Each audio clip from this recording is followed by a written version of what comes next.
আসসালামু আলাইকুম সম্মানিত দর্শকবৃন্দ, আপনারা যারা আমার ভিডিওটি দেখছেন, আমি এখন অবস্থান করছি বেনাপোল বল ফিল্ডে। এখানে সারা বেনাপোলের ইয়ুথ স্টুডেন্ট এবং বিভিন্ন বয়সের মানুষ, বিভিন্ন শ্রেণীর মানুষ তারা এখানে হাজির হয়েছে বেনাপোলে একটা বিশেষায়িত হসপিটালের জন্য। বেনাপোলে একটা হসপিটালের জন্য তারা হাজির হয়েছে। আমার পিছনে দেখলে বুঝতে পারবেন ছাত্রছাত্রীরা এখনো লাইনে দাঁড়ায়নি, তারা চেষ্টা করছে।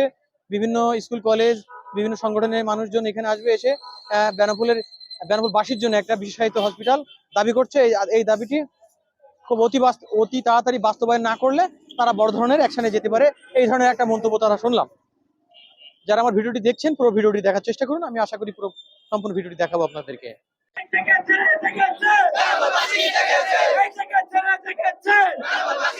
আমরা বেনাপোলে একটি হাসপাতাল চাই, সেজন্য আমরা এখানে এসেছি এবং আমরা লোকেদের কাছে দাবি করছি যে বেনাপোলে একটি হাসপাতালের দরকার।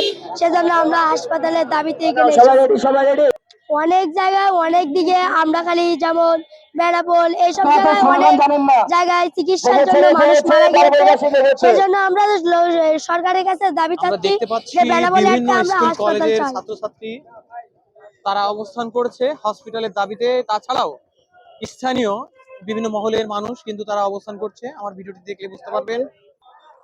এই দেখেন, ছোট ছোট প্রাইমারি স্কুলের বাচ্চারাও তারা কিন্তু প্ল্যাকার্ড নিয়ে এসছে বেনাপোলে অ্যাম্বুলেন্স চাই। তারা হসপিটালের দাবিতে বেনাপোল বলফিল্ডে অবস্থান করছে। তারা কিন্তু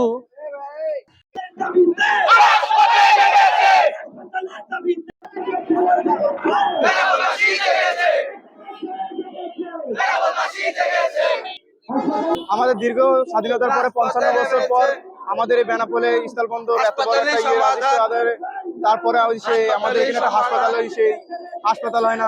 তারপর আমাদের অ্যাক্সিডেন্ট হলে আমাদের যশোরে যাওয়া লাগে। আমাদের জাতিতে অনেক মা বোন মারা যায়, যারা প্রেগনেন্সি আছে তাদের সেই হাসপাতালের নেই। প্রায় যশোরে যাতে 1 থেকে 1.5 ঘন্টা সময় লাগে। আমাদের বেনাপোলের মানুষের জন্য কোনো একটা হাসপাতালের সুযোগ নেই। এই দাবি যদি আমাদের মানা না হয়, এরপরে আরো কঠিন কর্মসূচিতে আমরা যেতে বাধ্য হবো।